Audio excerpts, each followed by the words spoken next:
Rodrigo Lavarra, tu media hora, espérate que instalen el... Bueno, antes que nada,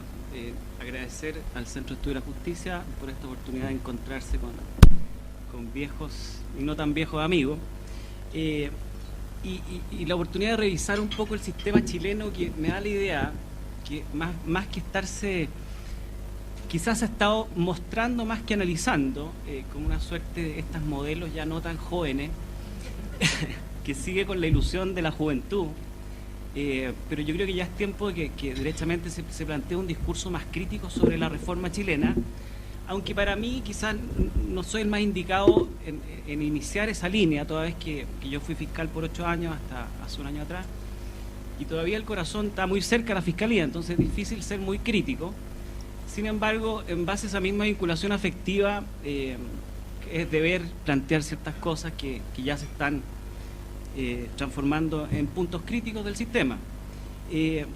ese sentido, entonces, el foco de la exposición está en el rol de la Fiscalía en la investigación de los delitos complejos, y voy a tratar de ser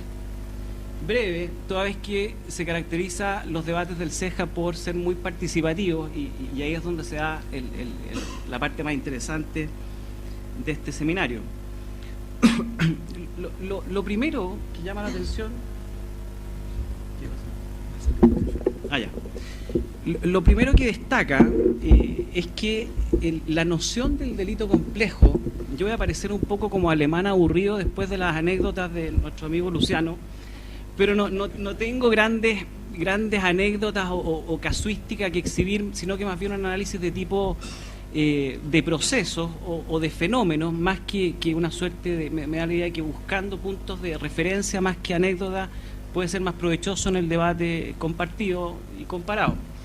Desde esa perspectiva, lo que me llama la atención es que dentro de los actores, y ese es un primer hallazgo, existe una noción compartida de delito complejo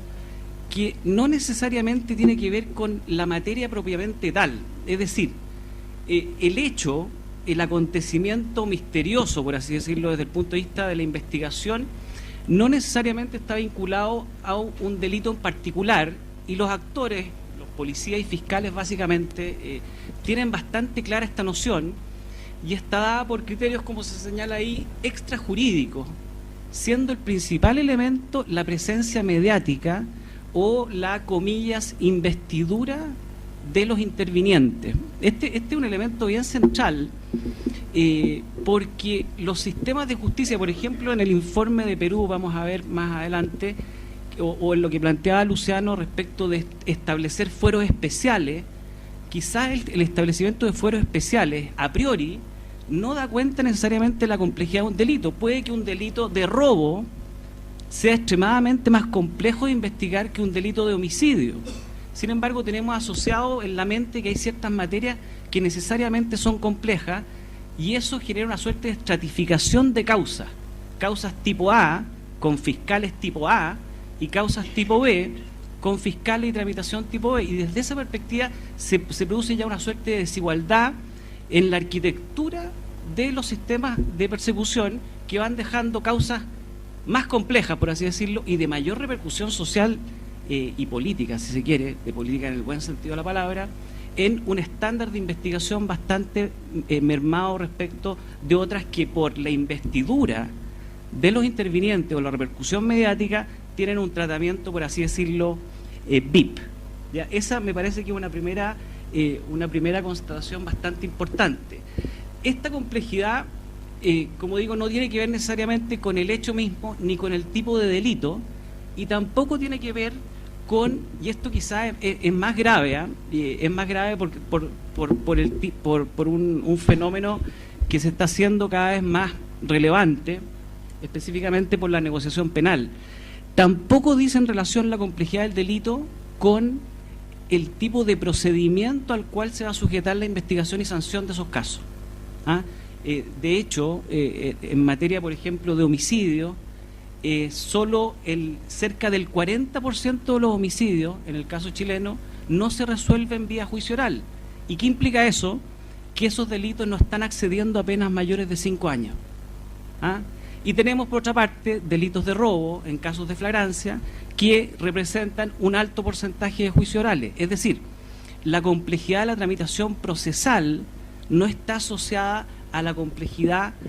o a la magnitud de las penas. Desde esa perspectiva no hay una consonancia entre el proceso y el tipo de proceso al cual acceden los casos y el tipo de solución jurisdiccional a la cual se llega. Desde esa perspectiva me parece que es necesario plantear algún tipo de voz de alerta, y recuerdo que en el reporte de Colombia este tema también está bastante abordado y lo vamos a ver a continuación. Eso como primera cosa, es decir, tenemos una noción compartida entre los intervinientes, entre los actores del sistema, de qué es lo que es el delito complejo. Sin embargo, el delito complejo no necesariamente tiene que ver con el hecho que ocurre a investigar, no tiene que ver con el tipo de materia a la cual ese delito representa, tipos penales específicos, y tampoco tiene que ver con el tipo de procedimiento al cual vamos a estar sujetando esa indagación. En concreto, no todos los delitos difíciles, complejos, terminan en juicio oral. Por el contrario, muy pocos de los delitos complejos terminan en juicio oral. Hay un aspecto bien relevante que tiene que ver con la presencia mediática de estos hechos en la prensa, y quizás con otro elemento que no se ha dicho, pero que viene siendo parte del delito complejo, que es que a nivel social la ocurrencia de estos casos generan una suerte de discusiones anexas, ya sea críticas al sistema o discusiones de otro tipo. Por ejemplo, en Chile esta semana lamentablemente ocurre un delito de violación, se habla de secuestro con violación, vamos a ver qué pasa con eso,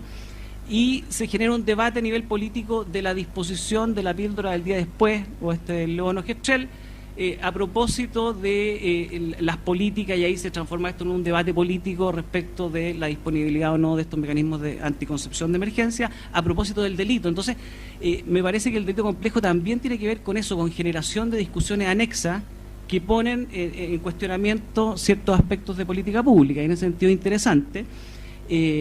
cómo los medios toman estos casos y los proyectan a discusiones de este tipo, anexas, o derechamente politizan o instrumentalizan los casos. Y ahí la presión para las policías, para la fiscalía, toma otro cariz.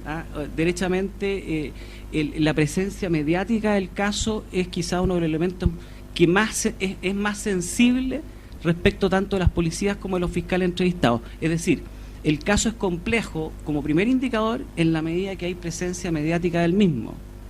Y eso obviamente pone en cuestionamiento todo el tema de la igualdad ante la ley o la igualdad en el derecho a la investigación que accede